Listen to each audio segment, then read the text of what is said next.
یہ اتنا خطرناک جگہ ہے. اس لیے کتابوں میں آتا ہے جس نے احرام کی حالت میں کوئی گناہ کیا موت تک اللہ اس پہ ٹھپا لگا دیتے ہیں, یہ اس گناہ سے کبھی بچ نہیں سکے گا. بہت بڑی توبہ چاہیے, بہت بڑی. تو نماز احرام کی حالت میں غیبت کر دی, احرام کی حالت بد نظری کر دی, جھوٹ بول دیا میرے پیارے.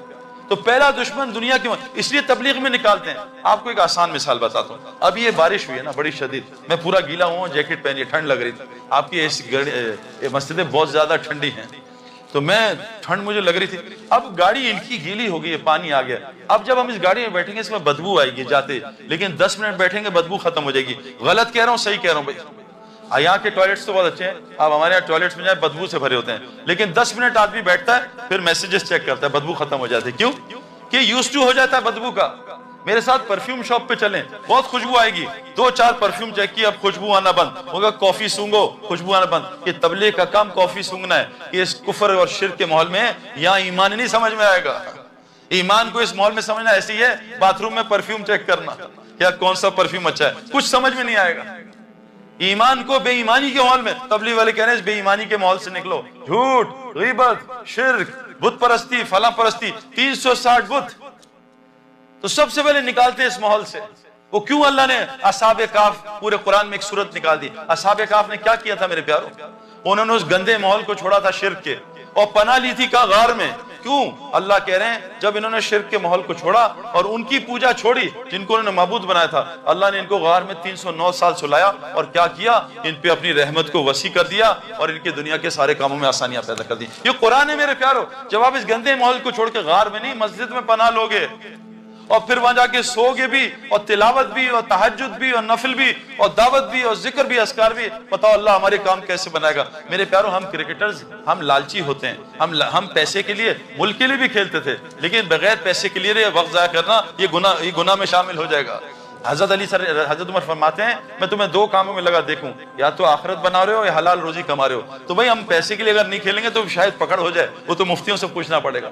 تو ہم جو ہے نا ہم پروفیشنل لوگ ہیں, ہم پاگل نہیں ہیں. ہمیں تبلیغ میں کیا نظر آئے کہ اتنی بڑی دنیا چھوڑ دی میرے پیارے.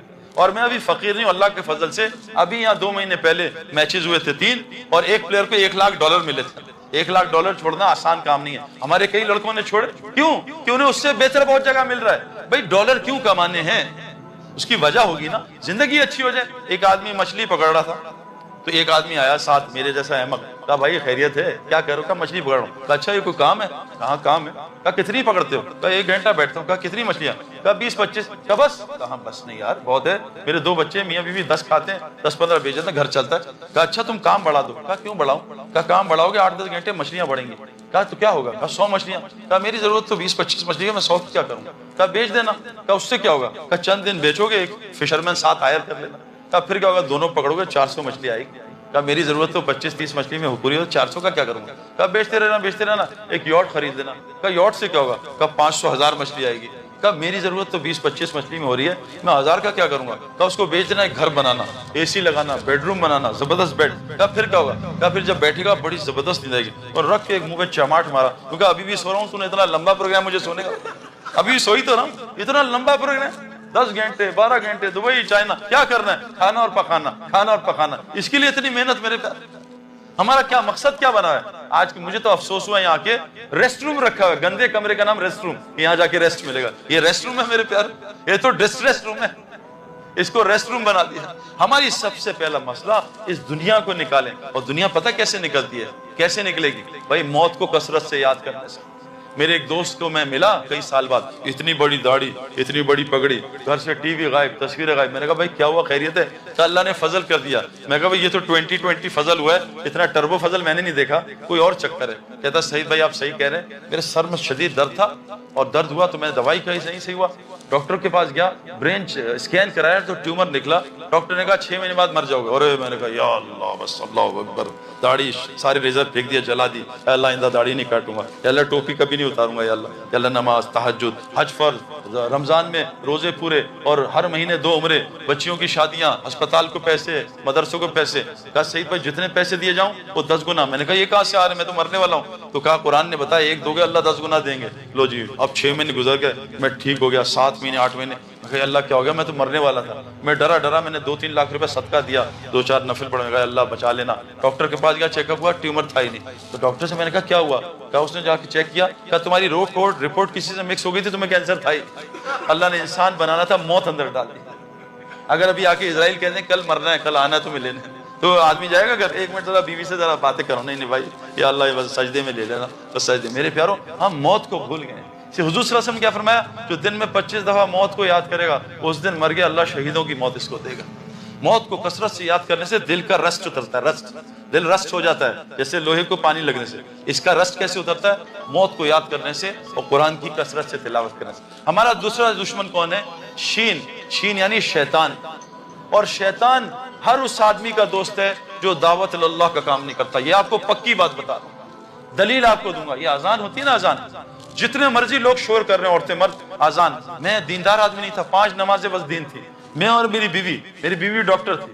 جیسی اذان ہوتی تھی میری بیوی دوپٹہ، اور میں جو بھی کام کر رہا تھا، کچھ ٹی وی دیکھ رہا ہوں یا میچ، فوراً بند کے اذان ہو رہی ہے۔ اذان میں کیا ہوتا ہے؟ اذان دعوت تامہ ہے۔ شیطان سے اذان نہیں سنی جاتی، وہ کانوں میں انگلیاں ڈال کے میلوں دور بھاگ جاتا ہے، اذان نہیں سن سکتا۔ میں یہ فلم کے لوگوں سے ملا، پاکستان کے، وہ بھی اذان کے وقت ناچنا گانا بند، چلو جی دوپٹہ لے لو، اذان ہو رہی۔ کیوں کہ اذان وہ وقت، اذان جب ہوتی ہے شیطان میلوں دور بھاگ جاتا ہے، اس سے دعوت کے بولنے سے۔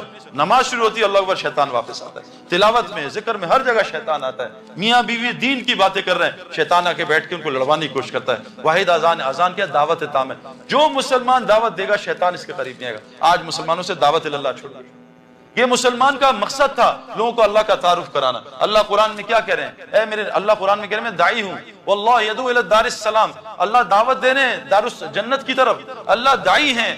حضور صلی اللہ علیہ وسلم کا آپ بھی داعی ہیں، اور کہا ان سے کہہ دیجئے قل ھذہ سبیلی ادعو الی اللہ، یہ ہے آپ کا ہائی وے، یہ ہے آپ کا موٹر وے، ادعو الی اللہ، لوگوں کو اللہ کی طرف بلانا۔ کیسے؟ اللہ بصیرت، پورے یقین کے ساتھ، بصیرت کے ساتھ، انا ومن اتبعنی، یہ آپ کا بھی ہائی وے ہے، اور جو آپ کو رسول مانتے ہیں ان کا بھی یہ کام ہے ادعو الی اللہ۔ آج کتنے مسلمان دعوت کا کام کرتے ہیں میرے پیارو؟